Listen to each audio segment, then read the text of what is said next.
Jadi begini, pertanyaan-pertanyaan misalnya, DC yang udah datang apakah akan datang kembali? Apakah ini ada DC atau tidak? Katanya di sana nggak ada, kok sekarang ada. Ada juga ini tidak masuk ke OJK, tapi yang ini masuk. Banyak konten kreator berbicara soal ini tidak ada, ini ada. Bahkan joki pun mengklaim tahu tentang begini. Saya begini teman-teman ya, informasi-informasi yang datang bahkan dari saya, dari mulut saya pun ya.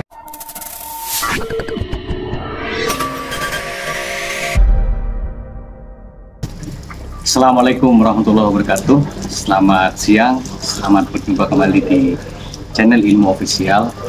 Untuk kali ini penting banget informasinya karena ini soal GPI Connect. Mungkin sebagian teman-teman tidak paham tentang GPI Connect, hubungannya dengan pinjol seperti apa.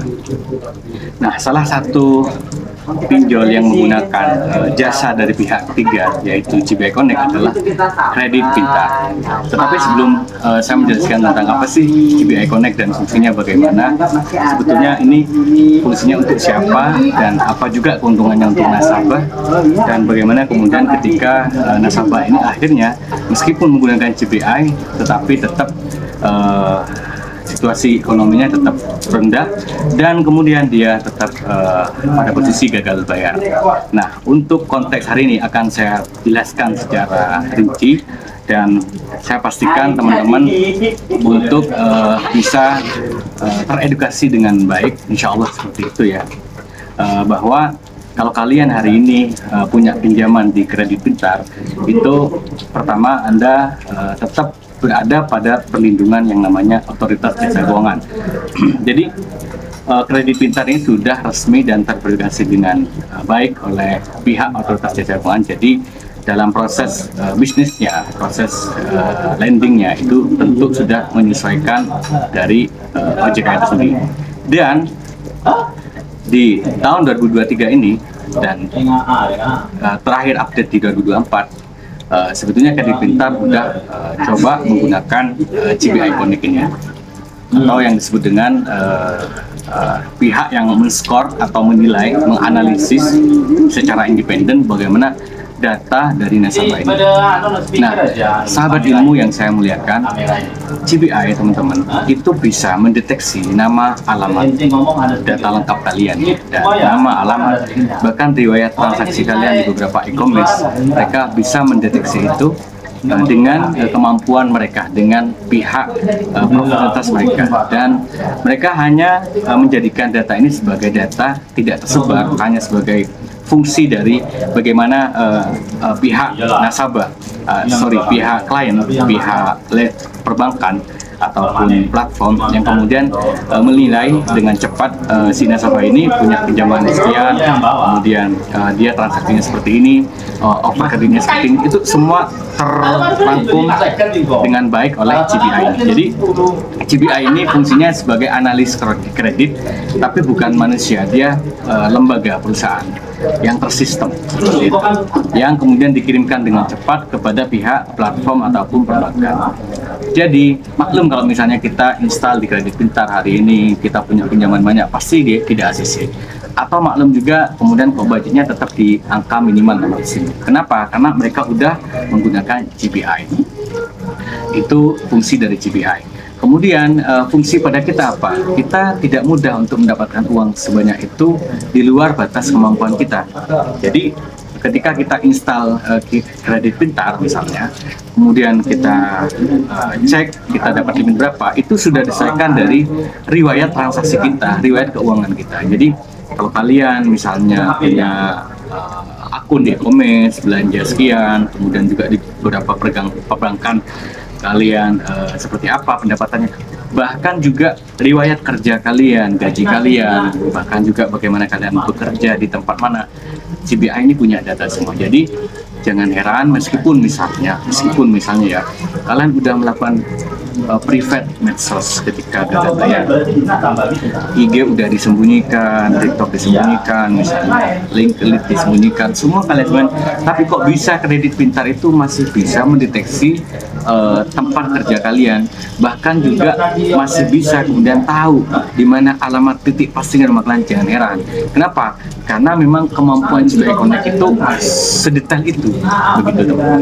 Nah, tadi pagi saya ditelepon oleh salah satu anggota grup saya tidak menyebut nama karena beliau tidak ingin disebut, didatangi oleh DC dari Kredit Pintar, ya. Nah, saat datang si Kredit Pintar itu apa yang berkesan dari salah satu anggota grup saya? Dia mengatakan orangnya tidak seperti DC biasa, Mas. Debt collectornya bersih, masih muda, kemudian datang dengan sopan, baik, hanya mengingatkan, menjelaskan tentang kondisi dari sisa tunggakan. Jadi kemudian karena si ibu ini yang menjadi anggota grup kami, dia mengatakan apa adanya sesuai dengan arahan kami karena dia kondisinya memang udah tidak punya uang sama sekali. Dia sampaikan dia tidak bisa berjanji, tapi dia tetap punya niat untuk bayar. Tapi entah kapan, yang jelas kami minta waktu, kami ingin fokus bekerja, kami ingin fokus berusaha, kami ingin fokus mengumpulkan uang dulu untuk membayar apa yang sudah menjadi tunggakan di Kredit Pintar. Akhirnya apa yang terjadi, si DC ini kemudian pulang dengan baik dan dia tanya ke saya, Mas Fai, apakah itu akan datang lagi? Nah, jadi begini, pertanyaan-pertanyaan misalnya, DC yang udah datang apakah akan datang kembali? Apakah ini ada DC atau tidak? Katanya di sana nggak ada, kok sekarang ada. Ada juga ini tidak masuk ke OJK, tapi yang ini masuk. Banyak konten kreator berbicara soal ini tidak ada, ini ada, bahkan joki pun mengklaim tahu tentang begini. Saya begini teman-teman ya, informasi-informasi yang datang bahkan dari saya, dari mulut saya pun ya, juga dari konten kreator yang lain, bahkan dari joki-joki yang luar biasa nipu itu tidak bisa dipastikan kebenaran. Kenapa? Karena pihak perbankan, manajemen itu tidak membuka informasi sedetail itu. Itu hanya didapatkan dari informasi dari mulut ke mulut, dari berita, dari wawancara, ya dari perkenalan, dari jaringan, dari sekuat apa jaringan kita, seluas apa jaringan kita, sehingga kita kok, sehingga itu yang menjadi parameter ini ada apa enggak, kebenarannya ada benar apa enggak, itu adalah seberapa kuat informasi yang kita dapatkan dan seberapa jujur kita memberikan informasi terhadap klien ataupun kepada penonton atau kepada orang-orang yang subscriber di YouTube atau di kontennya, seperti itu teman-teman. Jadi saya jelaskan tadi di dalam Kredit Pintar itu kenapa dia kok lebih canggih dalam melakukan scoring kredit, karena dia menggunakan GBI Connect yang peluncuran resmi baru tanggal 10 kemarin, ya kan? Dan saya kira teman-teman, ketika kalian punya pinjaman di Kredit Pintar, kalau misalnya ada DC yang tidak sesuai dengan otoritas jasa keuangan, jangan segan-segan untuk screenshot, direkam, dilaporkan ke OJK. Pasti otomatis OJK akan bertindak secara cepat. Kalau tidak begitu, Anda laporkan ke media. Karena ujung tombak laporan juga, kalau misalnya si pemerintah tidak segera mengatasi dengan baik, gunakan pers, gunakan seperti itu. Dan buat kalian teman-teman sekali ini pesan otomatis dari saya yang sering saya sampaikan setiap saya buat channel kayak gini, buat konten. Yang pertama adalah kalian harus punya niat untuk tetap berutang. Jangan sepelekan utang, meskipun itu kecil, 200.000 kah, 300.000, 500.000, jangan, bahkan 1.000 pun jangan sepelekan. Saya juga mengatakan kepada diri, dan kalau Anda hutangnya ratusan juta, bahkan hingga miliar, juga tidak boleh kita terlalu khawatir, tidak perlu terlalu takut, jangan menyerah. Semua ada jalannya sendiri, semua sudah disesuaikan dengan kemampuan kita sendiri. Ya. Jadi hutang kecil jangan disepelekan, hutang besar jangan dikhawatirkan. Kalau kamu punya niat baik untuk bayar, insya Allah ada jalannya. pasti dibuka. Makanya kita bagaimana sikap kita dalam melihat hutang itu sendiri. Makanya bijaksana dalam hutang adalah kita harus mencatat seberapa pun hutang. Dalam konteks pinjol pun sama. Ketika kita punya hutang dipinjol, misalnya hingga 10 APK, belasan APK, ratusan juta, gak usah khawatir, gak usah panik, gak usah merasa dirinya sudah orang yang gagal di dunia ini. Gak usah merasa helpless, seolah-olah udah dunia ini gak berpihak. Gak usah memikir itu. Mulailah dengan memaafkan diri sendiri, bangga dengan diri sendiri, terimalah apa yang sudah terjadi, cintailah takdir itu, kemudian bergerak kembali kepada titik nol.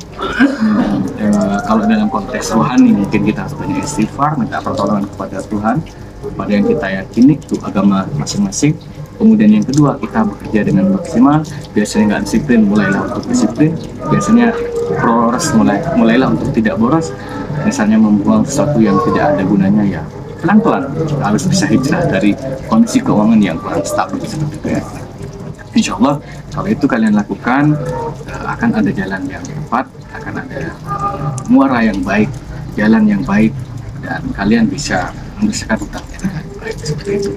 Saya simpulkan untuk materi hari ini supaya kalian paham. Pertama, ada namanya istilah GBI. GBI ini adalah pihak ketiga independen yang dikerjasamakan dengan pihak perbankan ataupun pihak platform dari sebuah peer-to-peer lending. Kemudian juga kalau kalian punya utang di kredit pintar, gak usah khawatir. Kalau kalian gak punya uang banyak, jangan paksa untuk bayar. Ya. Intinya prinsipnya adalah jangan bayar utang dengan pintar. Kemudian yang ketiga, berapapun uang pinjaman kalian, kecil jangan disepelekan, besar jangan dikhawatirkan. Mulailah berubah. Kapan? Ya mulai sekarang. Semoga ini bermanfaat. Dan jangan lupa doakan kerjamu, kerjakan doamu. Kalau ini bermanfaat, silahkan bantu share. Terima kasih. Assalamualaikum warahmatullahi wabarakatuh.